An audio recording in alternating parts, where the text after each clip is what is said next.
The most loving thing that you can do in this life is simply be yourself in every moment.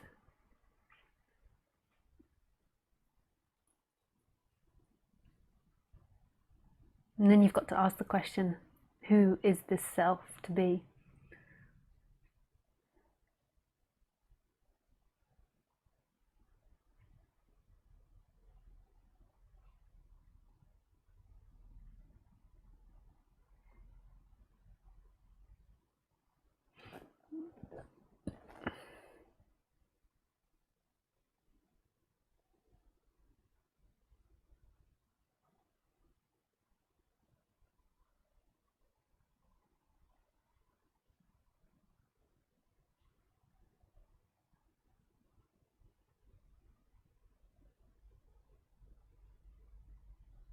So who would that self be?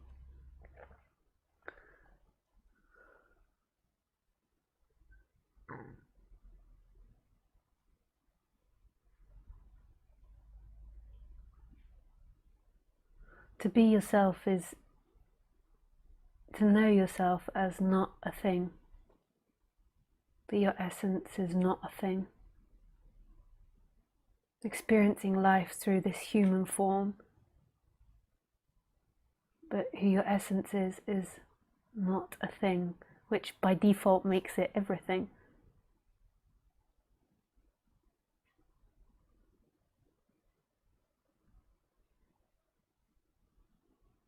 This isn't an intellectual thing, no matter how many times I say that. Like even these words miss it. They don't quite get the emptiness and the vastness of this moment. That life is absolutely empty, but not in a negative way. And that this doesn't have anything to do with your human personality character. Like for the character or the person to become empty is a disaster. It's beyond that. The personality is the personality, the conditions. And there's nothing wrong with the way the personality is. It's recognizing that your essence, deeper than that which is experiencing right now, isn't limited to form and is not a thing, appearing as everything.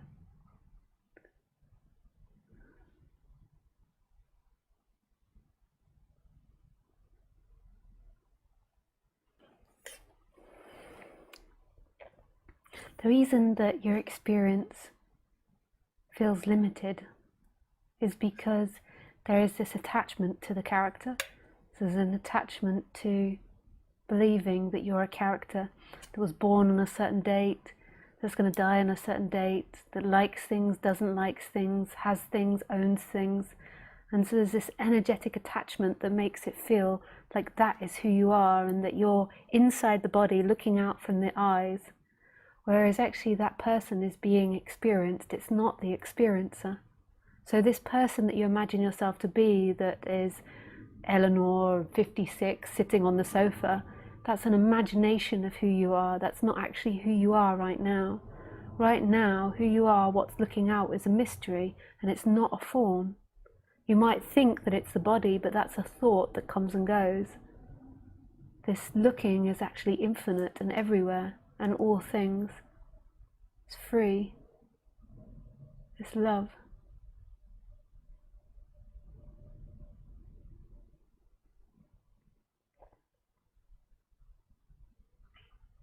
And it doesn't really matter how you call it. To me, it's irrelevant whether you call it consciousness, no thing, everything. Like some people in Advaita take great pride in saying it's no thing, and consciousness is still form, or some say it's consciousness, or some say it's awareness. Some say that all these different arguments, the I am, and it doesn't really matter. It's just this energetic movement back to something that's expanded, that's totally energetical. That something's not limited. It's not intellectual. It's not a thought. It's not something you get. It's a shift from being limited to this person that looks out to everything, to this non-dual experience, if you could call it an experience, or non-dual reality, if you want to be even more non-dual in the language, we've got to be careful about the non-dual police. They'll be in there commenting on the video afterwards, one way or the other. You're too non-dual, you're too dual. You should say it like this, you should say it like that, like this, like that, like this, like that. That's not right, that is right. And then on all of that, there's still this experiencing here, which is love. It's such vast and empty and peaceful love that's here no matter what is happening on the surface.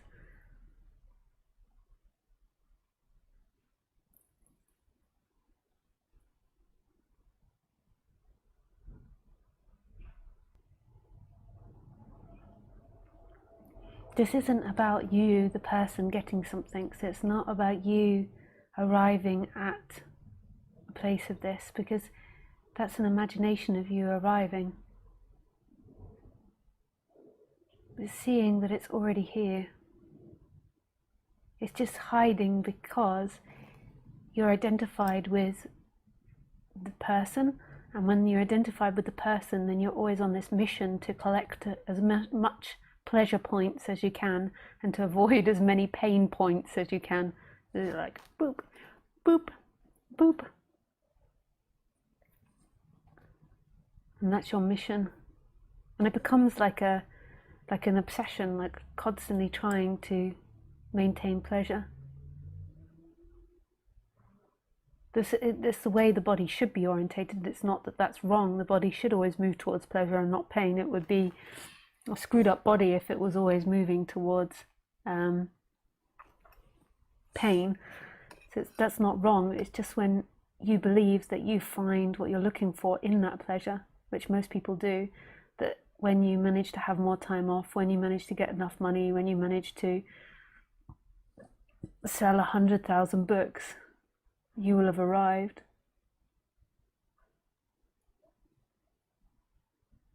You're never going to arrive. You're never going to get to the place that you dream of. You're always going to be right here. Right here.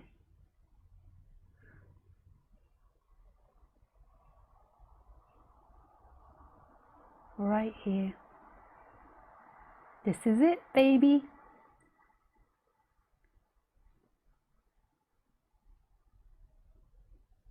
It's impossible for the mind to get. The mind's always looking for something, like how can I understand her? Or it's got nothing to do with the mind. I can help you relax the person and relax that seeking energy, but the energetic shift has got nothing to do with the mind.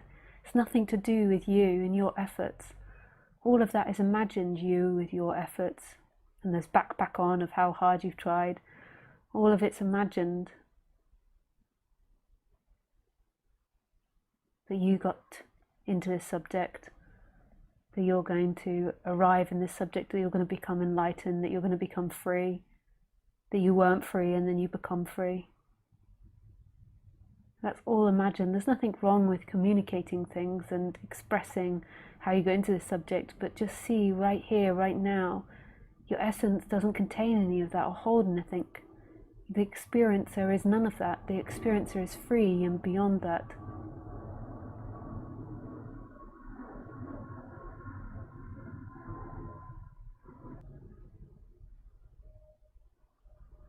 Just see these thoughts and ideas appearing in a vastness. The sensations, heat, cold air appearing in a vastness.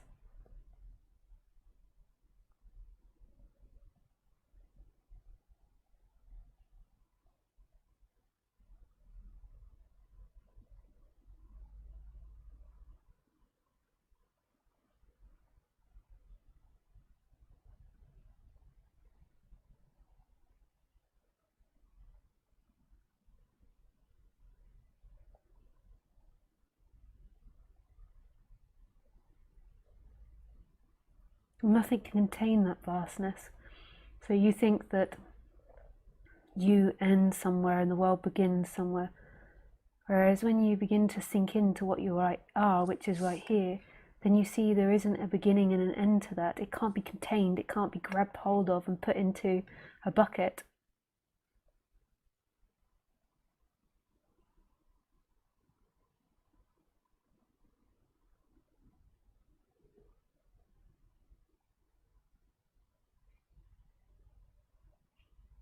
There's no end to you. There's no start and stop.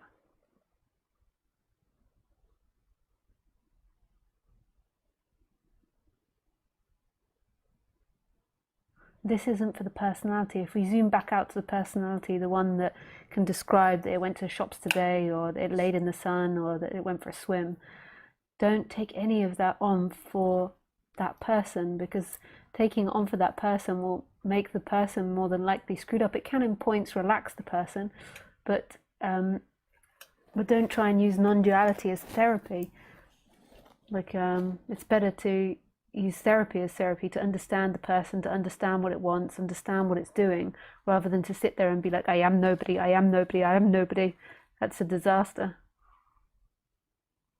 And more than likely why somebody does that on the human level is because they don't want to exist, because they've never been recognized in their life.